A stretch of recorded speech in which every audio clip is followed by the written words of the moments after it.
All right, so you had this, I'm just looking back, in a report dated January 4th, 2022. And why don't you bring us up to speed on what your reporting showed?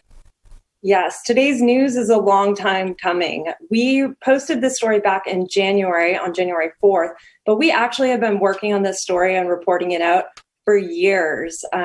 We had photographic evidence supporting this story back last year when we spotted Jeff and Allison at a Billy Joel concert together. So we really put in the groundwork to make sure that we were 100% confident with this story. And in January, we decided that there was just too much evidence and the world really needed to know about this. Just because it was an open secret in the media world didn't mean that it was okay. Mm-hmm. And of course, no one was interested in it because he runs CNN and they didn't want to tick off Jeff Zucker. They want to get on CNN. They want to be seen. And I know you reported in your piece, you were told too, he's a vindictive guy and you better be careful. Absolutely. And, one thing about Radar Online that all our readers know from over the years is that we post stories without fear or favor. And we are really dedicated to pulling back the curtain and letting people know what's actually happening in media. So it didn't scare us that he is a vindictive, nasty person. If anything, that was extra incentive to really show the truth about what he was doing.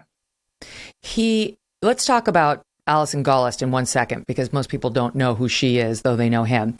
I just want to tell the audience, this is what Jeff Zucker's statement says. This is how it reads.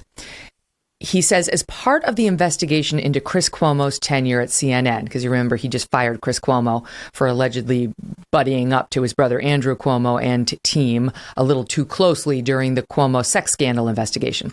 He says, as part of the investigation into Chris Cuomo's tenure at CNN, I was asked about a consensual relationship with my closest colleague, someone I have worked with for more than 20 years.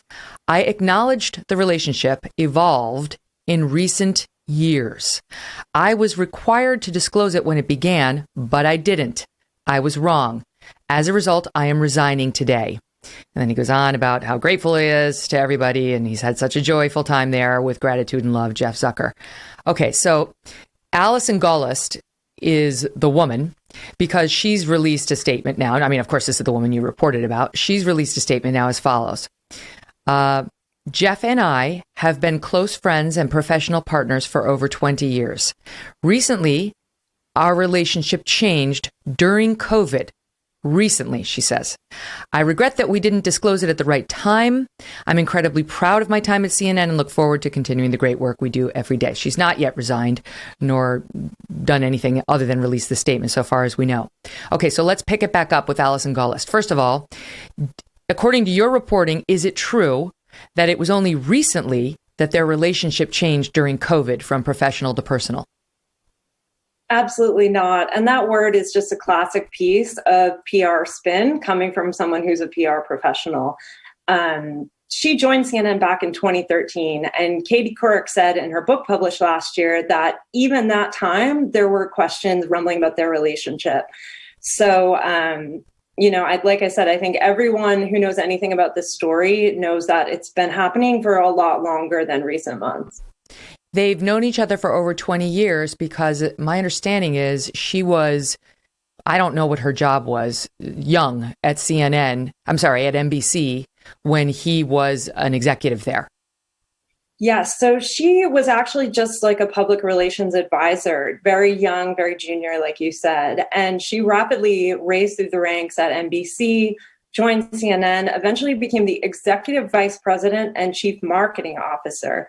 So all of our sources and people inside CNN, and even Katie in her book, have said that there are so many questions about the nature of her ascent at CNN. Was it really because of her talents, or was it because of her close relationship with Zucker?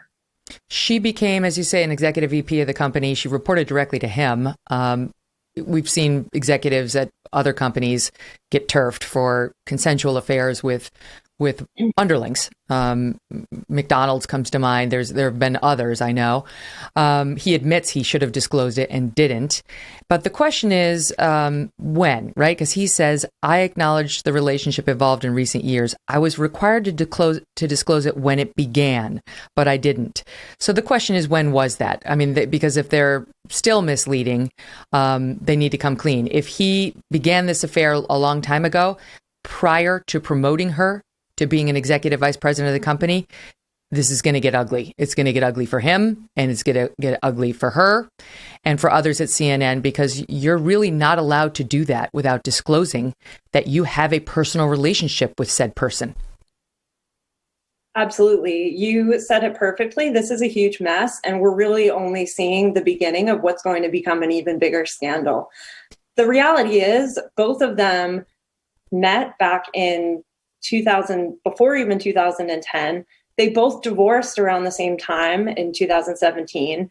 In 2017, they were spotted having what appeared to be a lover's spat at a very public Hollywood Reporter party. In 2019, Allison threw Zucker a 54th birthday party. None of that is normal behavior for underlings and their bosses. They need to get honest about what was really happening. And if they don't, other people are going to do it for them.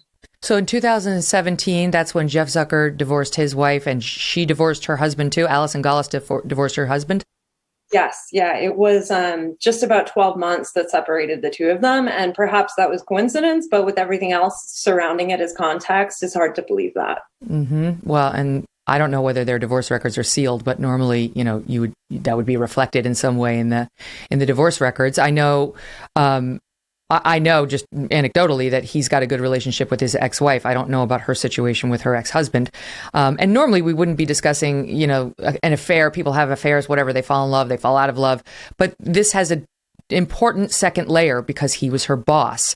And you cannot have an affair with an underling and continue promoting them up the line over other people without making that very clear. He should have had nothing to do with overseeing her or having her report to him if, in fact, they were lovers. That's very clear. Now, you report in your piece that not only all of this, but they lived in the same apartment building. Yes. It's hard to believe, but it's true. They lived in the same apartment building. Their apartments were actually right on top of each other. Again, was it coincidence or was it another piece of evidence showing the nature of their relationship? Well, because Jeff Zucker lived, the building you're reporting on is a very high-end boutique building in Manhattan that's only got multimillionaires in it. I mean, it's strange to think of, I don't know what her husband does, or ex-husband now, but a PR executive of CNN could not normally afford a place in that building. It's totally laughable. And Katie Couric is actually really good friends with Jeff's ex-wife. And she wrote about this in her book as well, and said that she even raised an eyebrow at their what quote unquote cozy arrangement in the building. It's just not normal and it's not okay.